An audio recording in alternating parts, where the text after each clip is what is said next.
Welcome, and thank you all for being here.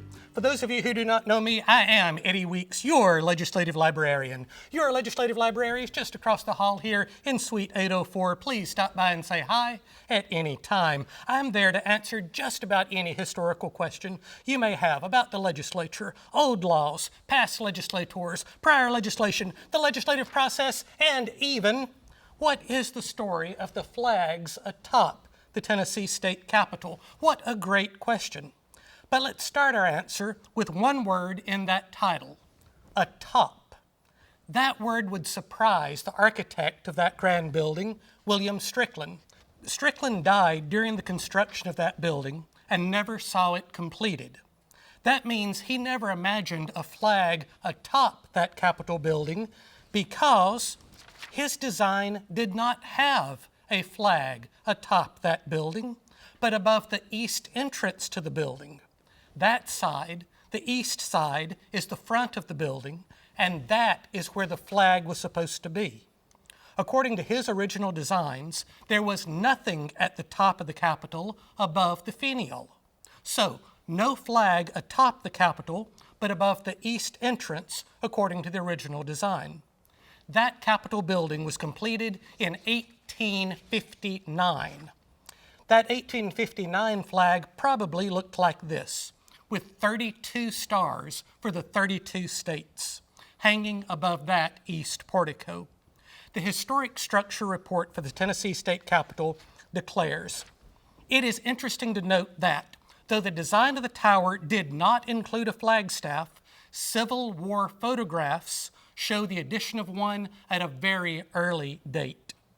And the newspapers of the day make it very clear which flag flew atop that state capitol at the start of the Civil War.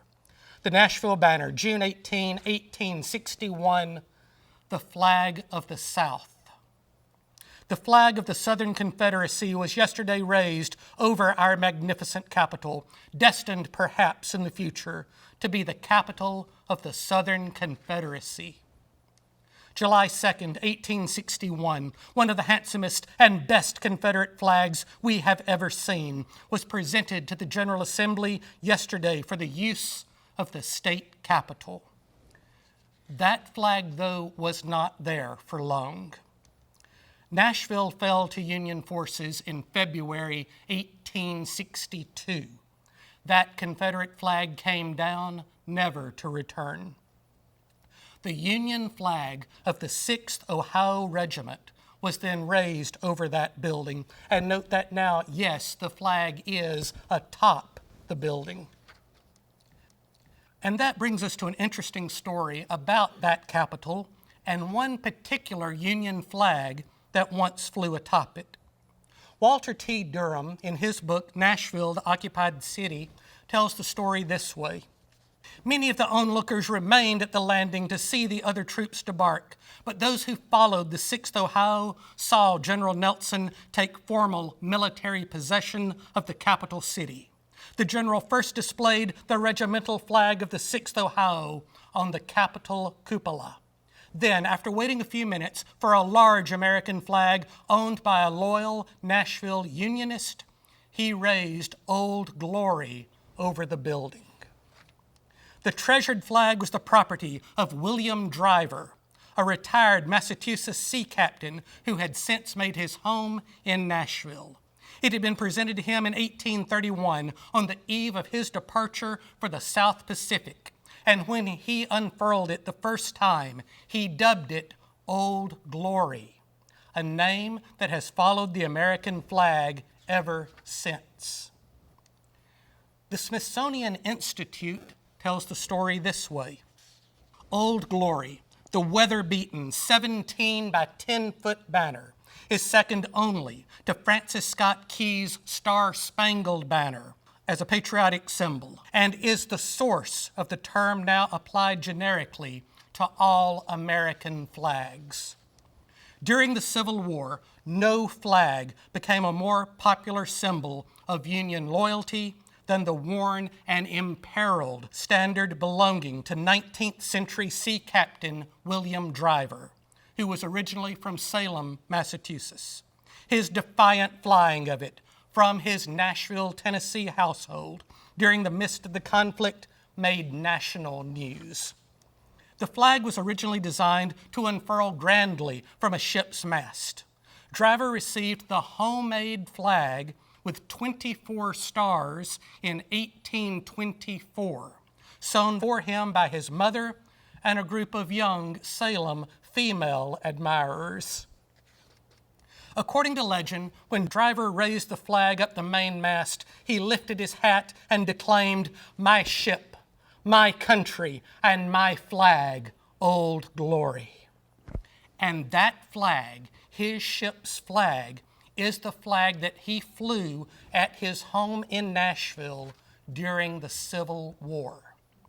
Driver flew his flag, rain or shine, according to one of his Nashville-born daughters. It was so large that he attached it to a rope from his attic window and stretched it on a pulley across the street. In 1860, he and his wife and daughters repaired it, sewing on the additional 10 stars. But as secession neared, Driver's flag became a source of contention. Local Confederates attempted to seize Old Glory soon after Tennessee seceded. Driver met the men at the door. "If you want my flag, you'll take it over my dead body," he threatened, and they retreated. Driver, by now convinced that his flag was in imminent danger, decided to hide it. With the help of the more loyal women in a neighboring household, it was sewn into a coverlet. It remained there until February 1862, when Nashville became the first Southern capital to fall. Union troops, led by the 6th Ohio, entered the city. When Driver saw the stars and stripes and the regimental colors of the 6th Ohio go up the flagstaff of the Capitol, he made his way there. Driver introduced himself as a former sea captain and a loyal Unionist, and then produced his coverlet. The bed quilt was safely delivered of a large American flag, which he handed to General Nelson, saying, "This is the flag I hope to see hoisted on that flagstaff in place of that Confederate flag." General Nelson accepted the flag and ordered it run up on the State House flagstaff. It was greeted with frantic cheering and uproarious demonstrations by soldiers, many of them from the 6th Ohio. That regiment would then adopt Old Glory as its motto. And that nickname, Old Glory, would follow every American flag from then on, all because of one flag that once flew atop the Tennessee State Capitol and now resides in the Smithsonian Institution in Washington, D.C. After the war, there were many things in and around that Capitol that were in need of repair. An 1867 House Joint Resolution 88 gives us a list of some of those items, including a new drugget or rug for the house, oilcloth for the offices, a new marble table for the clerk, and a new flagstaff for the dome of the Capitol building. But an interesting question pops up. When exactly did that flag fly over that building? Was it there every day? 1897 Joint Resolution 26 ordered the superintendent of the Capitol to have and keep the United States flag floating upon the Capitol during the hours when either house may be in session. Not every day, but only while the legislature was in session. And notice that it is only the United States flag. That 1879 flag probably looked like this one from 1877 with 38 stars for the now 38 states. And of course, those flags had to come from somewhere. 1881 Joint Resolution 1, that the superintendent be instructed to purchase a United States flag at a cost not exceeding $100. In 1881, about $3,000 today. To be used at the capital of the state, and that the flag, when procured, shall at all times, when the legislature be in session, be floating from the Capitol. 1889, Joint Resolution 8 also ordered a new flag be purchased, but the price was now not to exceed $40. And in case you think it unusual that the legislature was specifically ordering flags, also in 1889, they ordered new spittoons for the Senate chamber. That is, 25 good spittoons, the price to be included in the general appropriation bill. By 1907, something had happened to those flags. 1907, House Joint Resolution 57, whereas there is no United States flag floating over the Capitol building of this state, be it resolved that there be purchased a regulation-size United States flag and that the same be displayed from the top of the Capitol building. But again, when was it to fly? That the superintendent of the Capitol and grounds place said flag on the Capitol building and see that it is displayed on all fair days during the next 2 years. All fair days. Not just while the legislature is in session, but on all fair days. The Nashville, Tennessee, on August 6, 1907. The Stars and Stripes were unfurled at the state capitol on yesterday, pursuant to a resolution adopted by the last legislature directing that the national colors be displayed from that building. The flag is an exceedingly handsome one and was floated proudly to the breezes at about noon. But again, note, it is only the United States flag. That's because there was not yet a state flag. Or was there?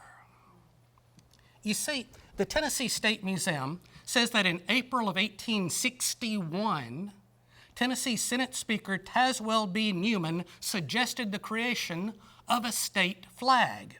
The design included the state seal replacing the circle of stars on the Confederate flag. But this flag was never adopted by the legislature. That flag probably looked like this based on the stars and bars of the Confederacy. But remember, it was never adopted, so Tennessee did not yet have a state flag. 1896 was Tennessee's 100th or centennial birthday, and the legislature decided that 100 years without a state flag was long enough.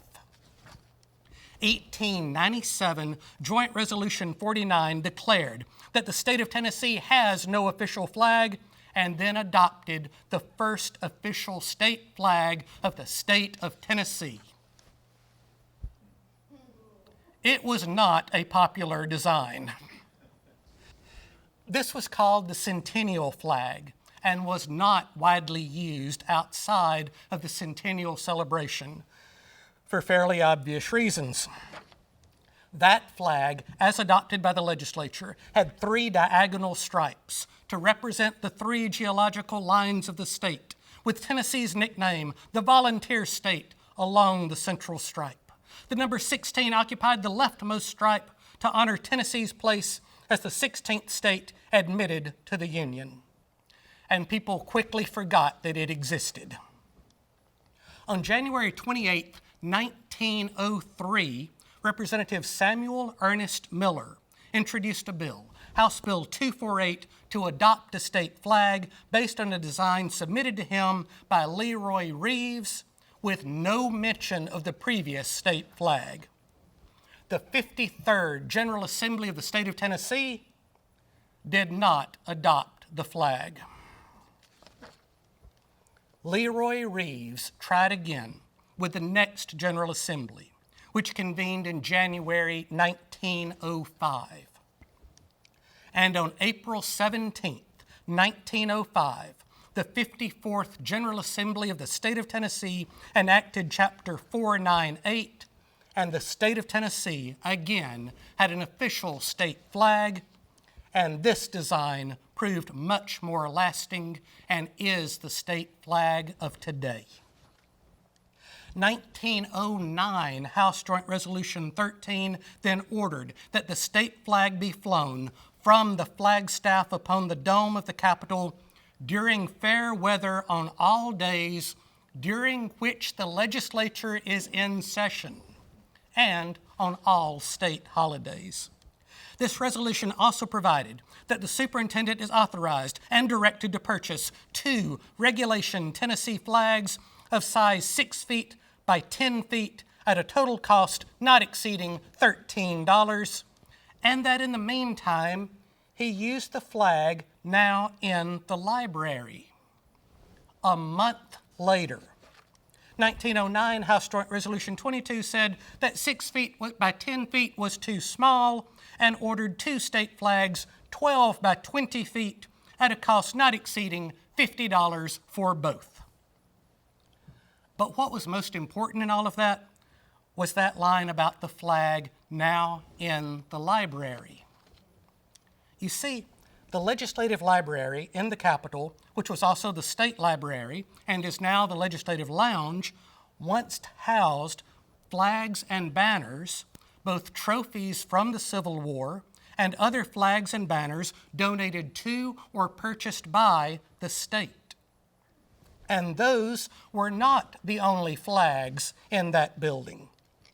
The hall outside the State Library, separating the lounge from the Senate chamber now, was once called the Hall of Flags, with flags of all sorts displayed along those walls. 1921 House Joint Resolution 29. The state of Tennessee has heretofore established the custom of providing glass casing for the preservation of the flags of the Tennessee units in the different wars. And whereas there has been no arrangement made or provision had for glass casings for the flags of the Tennessee units in the late war. That's World War I if you're keeping score. The superintendent be authorized and empowered to provide glass casings such as now located in the hall between the library and the Senate chamber, and that the flags already there be placed in charge of the Department of Archives and History to be cared for and looked after by said department. And those were not the only flags in that building. 1911, House Resolution 10 ordered the superintendent of the Capitol to display the flag of the United States behind the Speaker's chair whenever the House shall meet. And of course, the Senate responded with 1911 Senate Resolution 26 ordering the same for the Speaker of the Senate. And what about the state flag?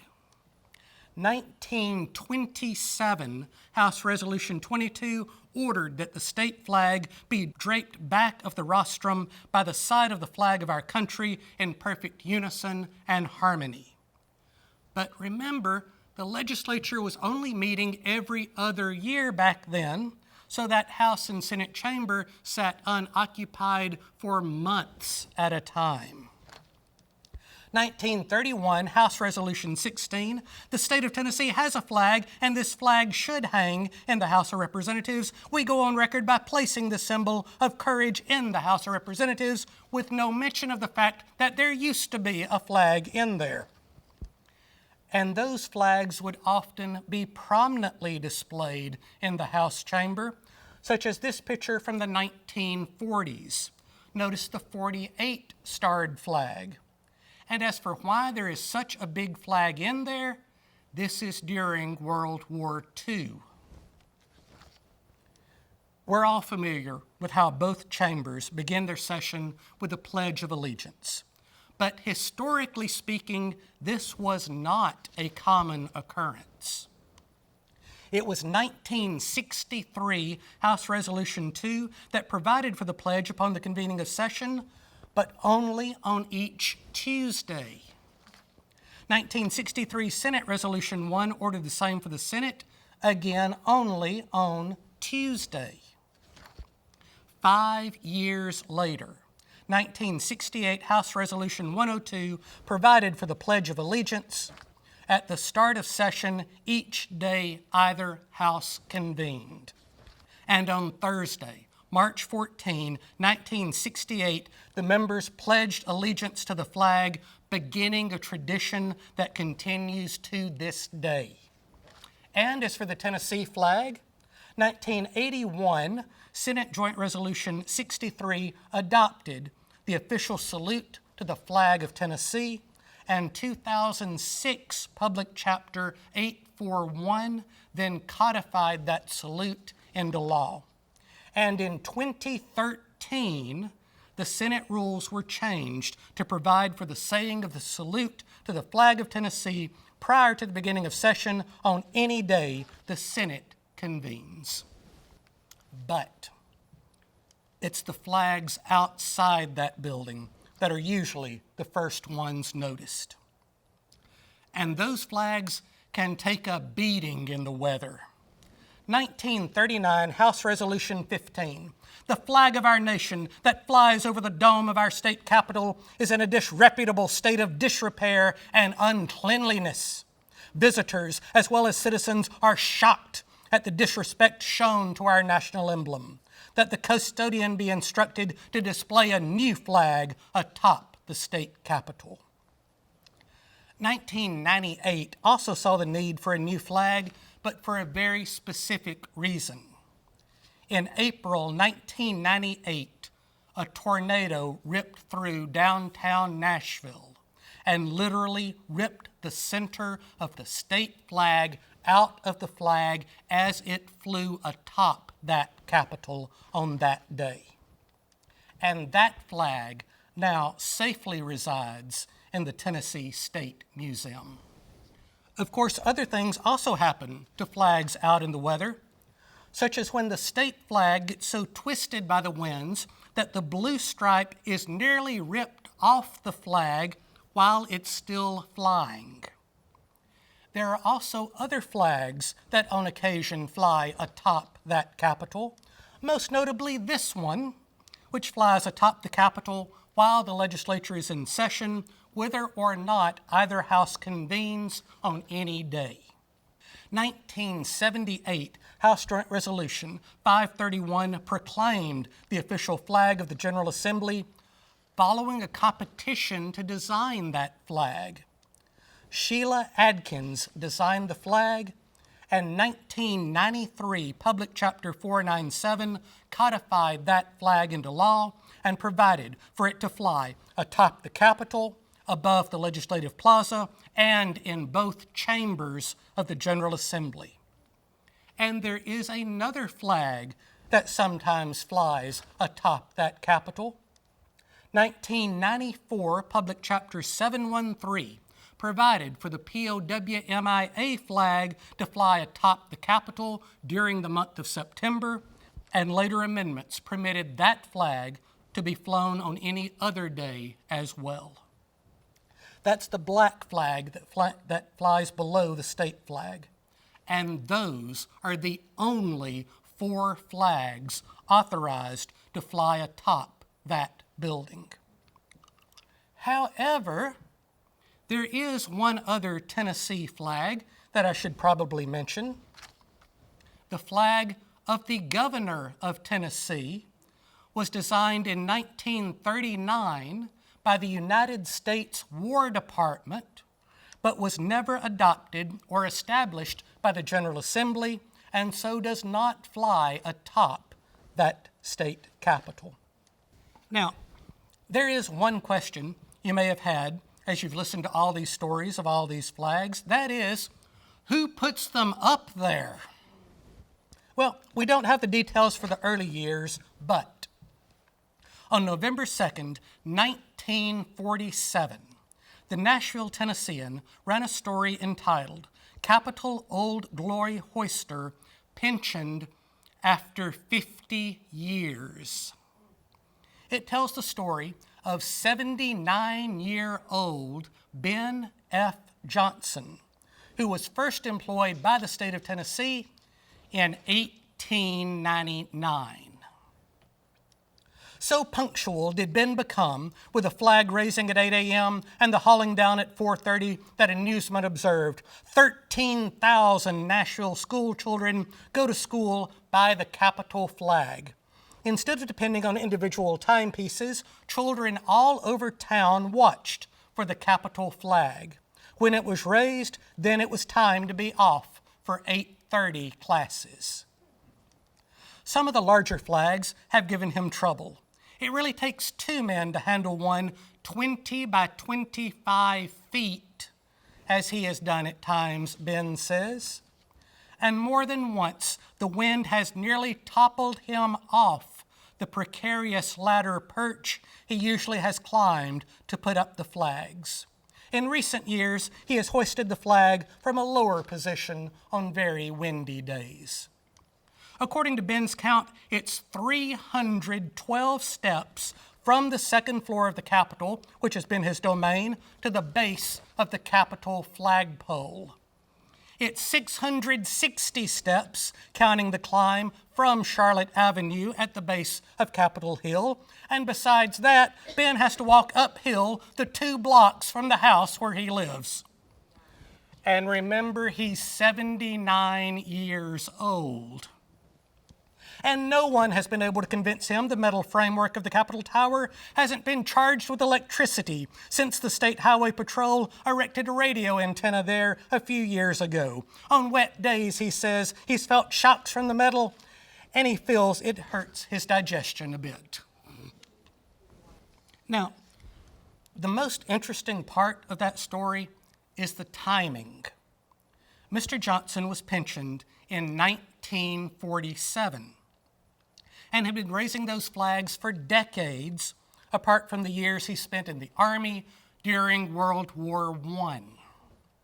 The historic structure report tells us concerning the tower beneath that flagpole, the tower is by far the most prominent architectural feature of the state capitol. Few changes have been made to the tower over the years. The most important was its accessibility by an internal stair, which was created during the 1957 renovations. Prior to this time, it was only accessible from a catwalk across the roof. For all those nearly 50 years, Mr. Johnson, and pretty much Mr. Johnson alone, walked across that roof to get to the tower, to then climb the steps inside that tower to get to the flagpole, to then raise the flag atop the Tennessee State Capitol. Of course, every building requires maintenance, especially a Capitol building that's over 160 years old. And even flagpoles do require maintenance, or even once every 50 years or so, have to be replaced with a new flagpole, as last happened to that Capitol in 2017.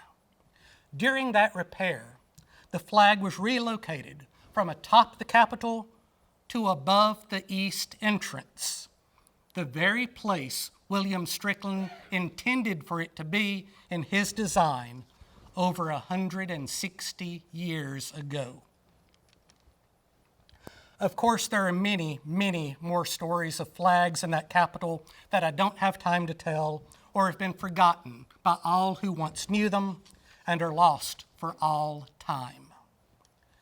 But as long as that building still stands, and as long as time still exists, there will be a flag flying atop that building. And so, the next time you're looking up at that magnificent building on the hill, take a moment to look all the way up at the flags atop that building. Think of which flags have been up there. Think of the men and women who have put them up there, and also think of all the flags that were once inside that building. And think of William Strickland's surprise at seeing the flags atop the Tennessee State Capitol. Ladies and gentlemen, that's all of my time. Thank you for your time.